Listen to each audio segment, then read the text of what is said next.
অবশেষে ভিসা জট কাটল পাকিস্তানের। ওয়ানডে ক্রিকেট বিশ্বকাপ খেলতে বুধবার ভারতে আসার কথা তাদের।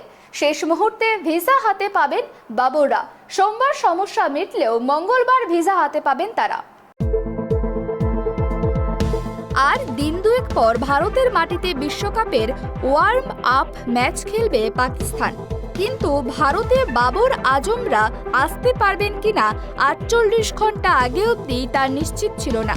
বুধবার দুবাই থেকে বাবর আজমদের ভারতে আসার কথা, কিন্তু তার আগে ভারতে আসার ভিসা না পেয়ে আইসিসির দ্বারস্থ হয় পিসিবি। এর আগে ভারতে আসার ভিসা না পাওয়ায় দুবাইতে গিয়ে টিম বন্ডিং সেশন বাতিল করতে বাধ্য হয়েছিল পাক ক্রিকেট টিম। গত কয়েকদিন ধরেই এই ভিসা জটে চাপে ছিল পাকিস্তান। ভারতে বিশ্বকাপ খেলতে আসা বাকি দলগুলি ভিসা পেয়ে গেলেও পাকিস্তান এতদিন ভিসা পাচ্ছিল না। সোমবার পাক ক্রিকেট বোর্ড আইসিসির কাছে এই নিয়ে অভিযোগ জানায়। তারপর আইসিসির হস্তক্ষেপে সমস্যার সমাধান হয়েছে। পিসিবি আইসিসির কাছে ভারতে আসার ভিসা না পাওয়ার অভিযোগ করতেই মিটল সমস্যা। আইসিসির এক মুখপাত্র সংস্থা জানিয়েছেন পাকিস্তানকে ভিসা দেওয়া হয়েছে, অবশ্য পাক ক্রিকেটাররা এখনো ভিসা হাতে পায়নি।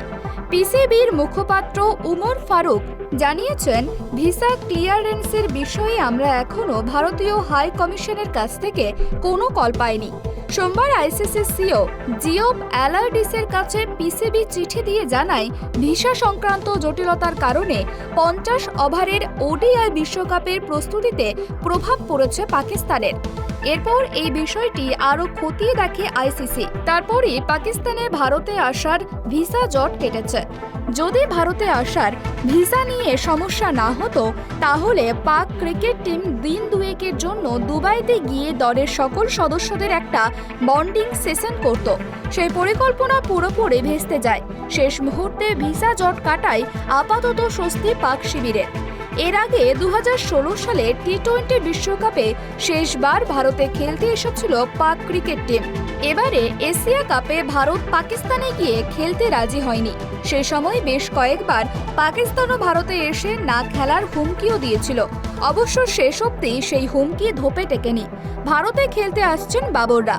উল্লেখ্য, হাইব্রিড মডেলে এবারের এশিয়া কাপ হয়েছে, তাতে চ্যাম্পিয়ন হয়েছে Bharat. Bureau report, tribe TV.